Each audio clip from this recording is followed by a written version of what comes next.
Hey there, today's video is on living in Salt Lake City, Utah versus living in Denver, Colorado, and I'm getting after it right now.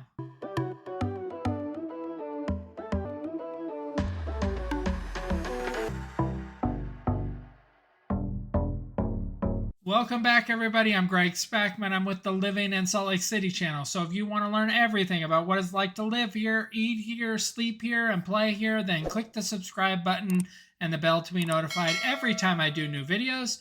I've been getting a ton of people lately that are reaching out to me about making that move here to the Salt Lake City area, and I absolutely love it. So if that's you, please give me a call, shoot me a text, send me an email, heck, send the Pony Express. I'd love to help you on your journey here to the Salt Lake City or Utah area. And here we go. So I've actually lived in both Salt Lake City, which I currently live in, and in Denver, Colorado. I lived there when I was 21. It was amazing to live in Denver. All the bars and clubs and everything that we were able to go to when I was of age, and it was super fun. We did tons of different things. The downtown of Denver is really incredible.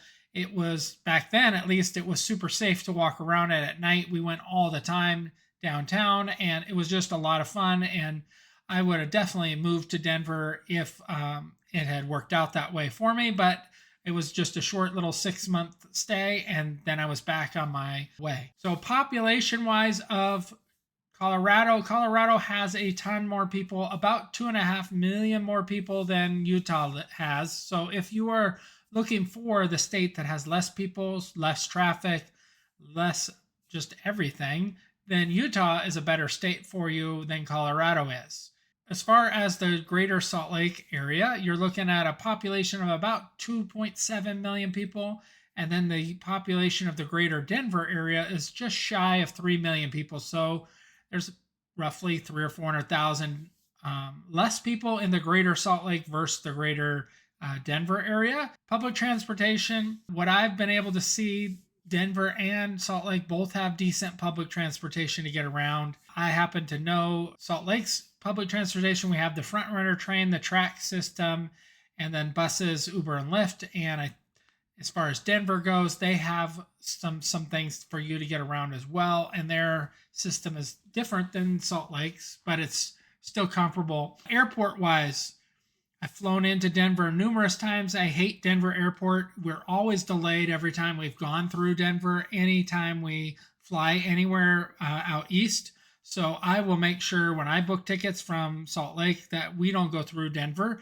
I'd rather go through Houston or Dallas or Atlanta or any other airport pretty much than Denver as far as that goes. However, the Denver airport is a larger airport, and you can get more non-stops from Denver to a lot of different areas. I believe that's the United hub. Based on that part of it, just being able to get anywhere, I would rate Denver's airport a little bit nicer just because you can get non-stops to more places than you can from Salt Lake. Salt Lake has been expanding their airport. It's super nice if you haven't flown out of it, or if you have.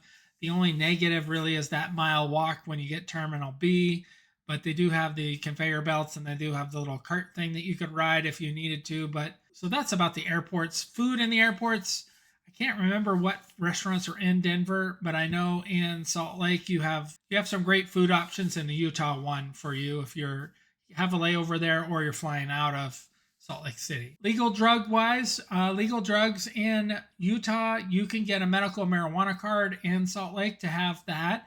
In Denver, you can get that without any problem. You don't need a medical card. You can also have magic mushrooms there. Those aren't legal in Utah at all. And they tried to work on it February of 2023. So we'll just have to see where Utah goes. I don't see Utah changing their laws too much on drugs and alcohol, just based on the influence the Mormon Church has on the state. But you never know. I mean, you wouldn't think that you would be able to get a medical card here in Utah, but you can.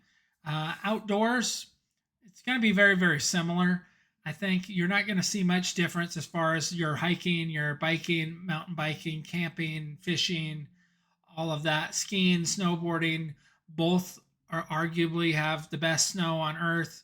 I think Utah has a little bit better snow, but then I haven't skied everywhere in Colorado to know that for sure, but just know different people think one is better than the other. Comment below if you think Denver it's better for the outdoors, or you think Salt Lake City is better for the outdoors. But you're going to be able to do pretty much everything you want to do in the outdoors in both Colorado and in Utah. So I don't know how you win. I guess the big win for me would be 4x4ing, since I'm big into 4x4ing. I love to take my Jeep. You have Moab that you can go to that has all those trails. And then we have more national parks in Utah than Colorado has. So I think that gives us a slight edge as far as that goes. And then we're closer to Las Vegas, which is awesome if you're a Vegas fan at all. Nightlife, Denver, I think, blows away Utah's nightlife. Utah is not known for having a great nightlife. It does have bars and clubs in downtown Salt Lake, but Denver is way, way better. And so if nightlife is a huge thing, then that should push you possibly to moving to Colorado over Utah. If you've made it this far, could you please take a quick second to like the video and subscribe to my channel and get all the latest information about living in Salt Lake City, living in Utah in general. Thank you. So let's talk some of the housing numbers. Do you think Utah is more expensive to live or Colorado? Give you a second to comment. Well, so far in 2023, the average sales price in Salt Lake County was just under $600,000, and it was right at $596,000. So that's the average. That includes all different housing types, from condos, apartments, duplexes, everything into that number. And then I just did a quick search on Denver to see what their home prices are. And the average home price in Denver seems to be right around $731,000. And that's for a residential detached house there. I wasn't able to pull up data for all of it, but just know that their price at $731,000 is higher than our price here. So as far as access to other states, I think that Utah is going to be closer if you have family and relatives that are in California, Oregon, Washington to get to. You can actually drive. You can get to California in about 9-10 hours, unless you go on the wrong day or the wrong time, or you get stuck with some sort of road maintenance. Colorado, you're looking at another extra 8 hours, so you are not going to probably be driving from Colorado to really anywhere else that I know of, other than maybe to Montana potentially, or Wyoming. But as far as getting out to the West Coast, if you want to get to the beach, you can drive from Utah. Otherwise, Colorado, you're going to have to take a flight. So there's that minus, which is added cost, and then you got to rent a car and deal with that. If you wanted to get to Las Vegas, once again, you're taking a flight from Denver to Vegas, and you can take a flight from Salt Lake City as well. It's 45 minutes, but you're going to probably find a cheaper airfare from Salt Lake City Southwest to Vegas. However, Denver shouldn't be that much more money to fly, since it's a quick hop away. Where else are you going to go? I guess Colorado, you're closer to Albuquerque, New Mexico, which is one of my favorite places to go for Mexican food. So that would be a plus on their side. I think you're about the same distance, roughly. Maybe it's a little bit longer to go to Phoenix, Arizona, if you were wanting to get baked in the sun. But just know, as far as location wise, they're both kind of mid-center of the United States. So you're not going to be close to the beach in either. You're looking, like I said, 10 hours or so of drive from Salt Lake City to the beach.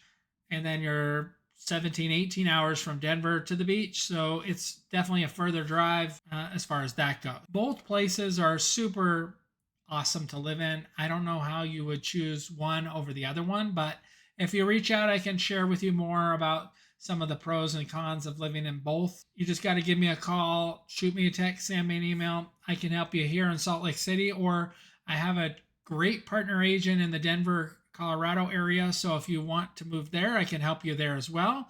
And I'd be happy to refer them to you. Until next time, be rad.